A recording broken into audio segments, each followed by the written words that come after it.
पिछले महीने एक बड़ी अजीब सी विचित्र चीज़ हुई मेरी ज़िंदगी में। मैं नाना बन गया। Let me explain. एक्चुअली मेरी मॉम है ना, वो जोधपुर से हैं। उनकी साइड की फैमिली बहुत बड़ी है। लाइक जो मेरी माँ है ना, ये लोग 10 भाई बहन हैं। देखो ना आप, नाना जी एकदम मचाऊ, उस जमाने के विक्की डोनर।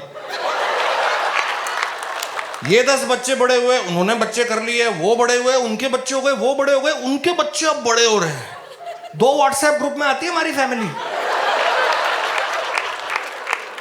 मैं अभी भी फैमिली फंक्शन में जाता हूँ, हर बार 2-3 नए रिश्तेदारों से मिलके आता हूँ यार। मैं फैमिली ट्री नहीं, हमारा जंगल बन गया ऐसा पूरा।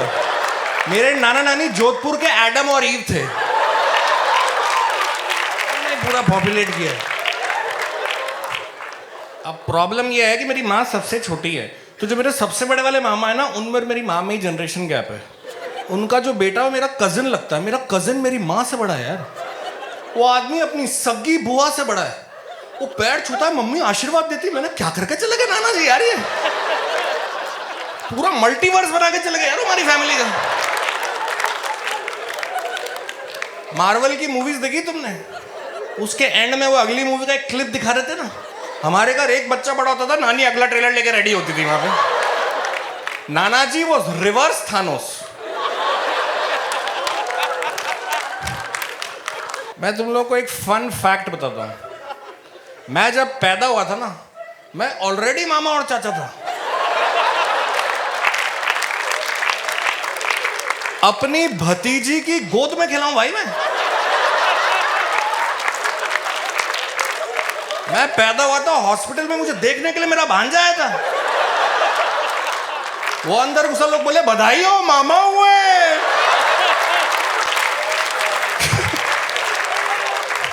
20-20, 25 साल के लड़के लड़कियां अंदर आ रहे, मेरे पैर छू रहे। डॉक्टर और नर्स को लग रहा कोई दिव्य शक्ति वाला बच्चा आ गया है क्या, अवतार पैदा हो गया है क्या।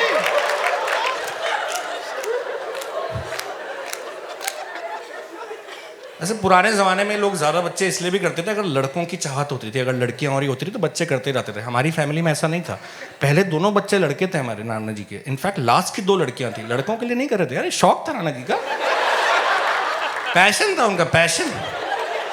और 5 लड़के किए, 5 ही लड़कियां की। हमारी छोरियां छोरों से कम है के? फेमिनिस्ट नाना जी थे भाई हमारे।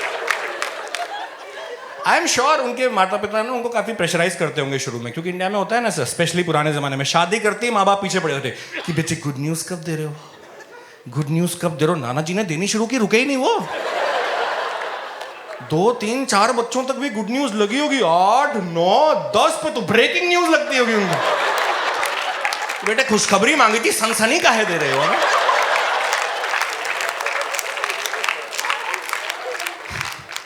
आई डोंट नो तुमने सिचुएशन की गहराई को समझा है कि नहीं। मैं दूसरे शब्दों में तुम्हें समझाता हूँ। नाना बच्चे तो करते जा ही रहते। सबसे बड़े बच्चे को पाल पोस के बड़ा किया, पढ़ाया लिखाया, उसकी शादी करा दी, उसने बच्चा कर लिया। उसके बाद भी नाना जी ने बच्चा पैदा किया। इन दोनों के बीच में कॉन्वर्सेशन हुई होगी, पापा आपको एक खुशखबरी तो नहीं कर, बेटे खुशखबरी तो हमारे पास भी है। ऐसे कैसे? आई एम प्रिटी श्योर नाना के पेरेंट्स की पहली ख्वाहिश थी पोते पोती का चेहरा देखना, उनके साथ खेलना है। आखिरी थी बस बेटा बहुत नहीं देखने हमें, आपने पूरी क्रिकेट टीम ही खड़ी कर दी बेटा। मैं तुमको लिख के दे रहा हूं, हम ह्यूमन बीइंग्स का जो प्रेगनेंसी पीरियड है ना, वो 9 महीने है। It's a long time. इसलिए नाना जी 10 पे रुक गए। ये अगर 2-3 हफ्ते होता ना, तो क्रिकेट टीम छोड़ो पूरा आईपीएल खड़ा कर देते नाना जी। इंट्रा फैमिली कॉम्पिटिशन्स होते भाई हमारे। पहला बच्चा नाना ने किया था 1947 में, जब भारत आजाद हुआ था। दूसरा किया था 1950 में, जब हम रिपब्लिक हुए थे। जैसे ही कोई मेजर इवेंट होता था, नाना जी लाइक मैं करता हूं सेलिब्रेट। मेरी माँ लास्ट में हुई थी जब बांग्लादेश आजाद हुआ था। इंदिरा गांधी ने इमरजेंसी लगाई, उसके बाद रुके नाना जी। मुझे तो लगता है उन्हीं की वजह से लगी थी इमरजेंसी। उस टाइम पे ना एक वो चलता था, आप लोगों को याद है, पल्स पोलियो अभियान। किसी को टैगलाइन याद है उसकी? 2 वो आए थे हमारे घर पे, नाना को बोल रहे 2 बूंद जिंदगी कर। भाई बूंदे कहाँ, बोतल लगेगी यहाँ पे। तेरी दवाई का आधा क्वार्टर खंबा को तो बता भाई। वो पॉपुलेशन सेंसस वाले आए थे, जनगणना वाले, अपना फॉर्म लेके कि आपके घर पे कितने बच्चे हैं। कहते जी अभी 9 हैं, आप थोड़ा 1-2 हफ्ता दो। कह रहे जॉइंट फैमिली है कि न्यूक्लियर? कह न्यूक्लियर। कह रहे ये न्यूक्लियर है? उसका एनानो ना बनता था, हमारे पड़ोसी की जॉइंट फैमिली में टोटल 8 लोग थे, नाना जी बच्चे ही ज्यादा करे बैठे थे यार। अरे सर न्यूक्लियर तो नहीं, रेडियो एक्टिव टाइप लग रही है, फिशन होके बच्चे पैदा हो रहे हैं यहाँ पे। आई डोंट नो आजकल होता है कि नहीं, पुराने जमाने में ऐसा होता था, जब घरों में बच्चे पैदा होते थे ना, तो किन्नर लोग आते थे घर पे, डांस वांस करते थे, बधाई लेके जाते थे। वो हमारे घर के पास में ही शिफ्ट हो गए थे।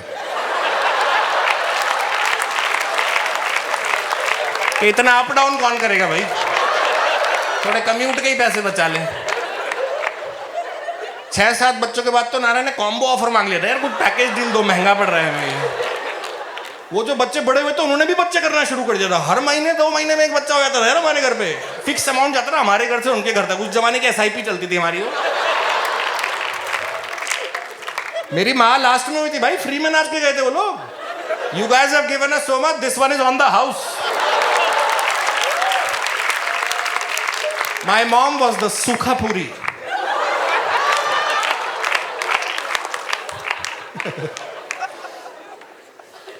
तो जोधपुर में जो हमारा पुश्तैनी घर था, काफी बड़ा सा घर था, ऐसा लाइक आज वो घर होता ना 10-12 करोड़ का होता। तो मेरे सबसे बड़े वाले मामा जो थे ना, बहुत एक्साइटेड रहते थे, क्योंकि उस टाइम पे प्रॉपर्टी की रेट्स बहुत जल्दी डबल हो रही थी।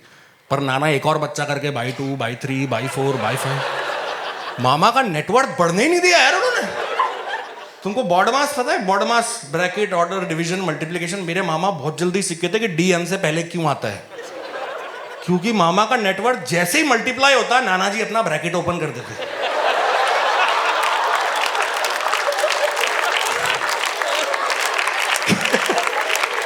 गर्मियों की छुट्टियों में हम जब लोग उस घर में इकट्ठा हो रहे थे, 60-70 लोग हम लोग इकट्ठा हो जाते थे वहां पे भाई। फैमिली पैक आइसक्रीम आती थी, 1-1 चम्मच मिलती थी हम लोगों को। हम लोग अंताक्षरी खेलते थे, 6 टीमें बढ़ती थी, दीवाने, परवाने, मस्ताने, बेगाने, अनजाने, नजराने। जोधपुर के पॉलिटिशियंस मिलने आते थे, नाना जी से वोट बैंक देख रहे हो, सरकार गिरा रहे थे भाई हम लोग। ऐसा बढ़ता हमारा जोधपुर में। एक ना बचपन का किस्सा था, एक कोई रिश्तेदार आया था नाना जी से मिलने, शादी का कार्ड देने के लिए। मैं बाहर खड़े होकर उन दोनों को ऑब्जर्व कर रहा था। वो बेचारा ना कॉन्वर्सेशन में फोकस ही नहीं कर पा रहा था, बार बार ना ऐसे इधर उधर दिख रहा था। तुम उसके पॉइंट ऑफ व्यू से सोचो, वो जैसी मुंडी घुमाता उसको 5 नए लोग दिख जाते। उसको समझ नहीं आता घर में चल क्या रहा है यार। तुमने राजपाल यादव को देखा प्रियदर्शन की मूवी में, कि इस घर को जिला क्यों नहीं घोषित कर देते? वही वाइब्स थी उसमें। मैं उसको ऑब्जर्व किया, वो ना कार्ड को पकड़ के बैठा हुआ था, नाना जी को दे नहीं रहा था। फिर ध्यान से देखा, पता है क्या कर रहा था? थूक लगा के नाना के नाम के आगे से विद फैमिली मिटा रहा था वो। इतने तो बाराती नहीं आ रहे, पूरा बजट हिला देंगे ये लोग। आई डोंट ब्लेम हिम यार। हमारे खुद के फैमिली फंक्शंस में मेहमानों से ज्यादा हम ही लोग होते थे यार। तुम मेरी मॉम की शादी इमेजिन कर रहे हो, 9 भाई बहन थे मम्मी के। एक रस्म होती ना जूता चुराने वाली, पापा का जूता चुराने के लिए 9 लोग थे यार। जो जूते रस्मों में पहने नहीं थे वो भी चोरी हो गए थे, घर वर से उठा के ले गए थे। प्रॉपर जूता हाइस्ट हुआ था मेरे पापा का। कोविड टाइम में भी हुई थी 2-3 शादियां, वो थोड़ा टफ था हमारी फैमिली के लिए, क्योंकि गवर्नमेंट ने एक लॉ बना दिया था ना कि शादियां अलाउड तो हैं, लेकिन 25-30 लोग ही अलाउड है। इमीडिएट फैमिली में हम 150 हो चुके थे यार। रिश्ते टूट गए, हमें तो बुलाया ही नहीं। अरे भाई अरेस्ट हो जाएंगे यार। Towards the latest stages of his life, नाना ना ऐसे थोड़ा बीमार रहने लग गए थे। तो उनकी ना एक अंतिम इच्छा थी, आखिरी ख्वाहिश, कि हम सब, हमारी पूरी फैमिली का ना एक फैमिली फोटो, एक ग्रुप फोटो होना चाहिए। नाना को उसका प्रिंट आउट लेके फ्रेम करा के हॉल की दीवार पे लगा के दुनिया को दिखाना था कि ये सारा इंसान मैंने बनाया है, सिंगल हैंडेडली। पर एक कर पाना मुश्किल था। सब लोगों को एक साथ एक जगह इकट्ठा करो कैसे? 2-3 लोग तो छूट ही जाते थे ना। लाइक साल के बिगनिंग में बच्चे बिजी एग्जाम की तैयारी में, फिर एग्जाम आ जाते थे, फिर जो मौसियाँ स्कूल टीचर थी वो पेपर चेक करने में बिजी हो जाती थी, फिर रिजल्ट आते थे, 2 बच्चे फेल होते थे, मुंह छुपाने के चक्कर में नहीं आते थे। इंजीनियरिंग एग्जाम, मेडिकल एग्जाम, वो बबलू भैया 7 साल से IAS लिख रहे, 1 महीना वो खा जाते थे। तो नाना ने दिमाग लगाया, उन्होंने अनाउंसमेंट कर दी कि देखो भाई सिंपल है, जो जो इस फोटो में होगा ना मेरी जायदाद में उसी को हिस्सा मिलेगा। Because Nana ji knew where there is a will, there is a way.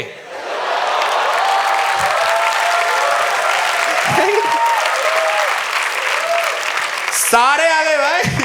Bablu भैया IAS छोड़ के आ गए, यहाँ तो सीट पक्की करूँ कम से कम। पता है हम लोग फोटो खिंचाने कहाँ गए थे? उसी शादी में विद फैमिली मिटा नहीं था पूरा, क्योंकि शादी में तो फोटोग्राफर होता ही है ना। नाना को लगा एक्स्ट्रा पैसे क्यों खर्च करे। हमारी पूरी फैमिली बस करके गई थी उस शादी में। हम लोग वहां पहुंचे, लड़की वालों को लगा बारात आ गई है, हमारा स्वागत हो गया भाई। सारी मालाएं हम ही पहन के घूम रहे थे वहां पे। असली बारात आई है, हमारी उतार के उनको पहनाई है। पर यार इस कहानी की जो मेन किरदार है उनके बारे में सोचो यार, अब नानी जी के बारे में यार। 10 बच्चे पैदा करना है यार, अम्बिलिकल कॉर्ड है, ऑक्स केबल है भाई, फ्री। 6-7 बच्चों के बाद तो शक्लें मिलना बंद हो गई थी, डीएनए भी एक ही लेवल तक काम करता है। कर तो दिए भाई सारे परम्यूटेशन।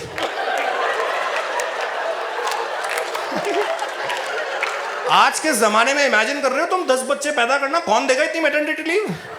स्टार्टअप तो बंद ही हो जाएंगे। 10 बच्चे पैदा किए यार नानी ने, पूरी एक्सपर्ट हो चुकी थी वो गायनोकोलॉजी के बारे में, सब कुछ पता था उनको, प्री नेटल पोस्ट नेटल, क्योंकि उनका पोस्ट कब खत्म होता था प्री कब चालू होता था सब ओवरलैप था ना। She was honorary gynaecologist herself. मेरी तो ना एक थियरी है, मुझे पता है क्या लगता है, 6-7 बच्चों तक तो नानी जी हॉस्पिटल गई होंगी। उसके बाद उन्होंने बोला होगा इधर ही कर लेंगे, been that done that, push push खुद ही चिल्ला लेंगे क्या। 8वें 9वें बच्चे पे तो चावल चढ़ाए होंगे, नाना को बोला होगा सुनो तीसरी सीटी पे बंद कर देना मैं जरा आई। 9 साल प्रेग्नेंट थी हाँ नानी अपनी लाइफ की, 9 साल। सोचो उन्होंने कितना खट्टा कितना अचार खाया होगा यार। नाना ने हमारे घर के आंगन में ही एक आम का पेड़ लगा दिया था, जैसे ही उसमें एक नया आम आता था थानोस अपनी चुटकी बजाया था।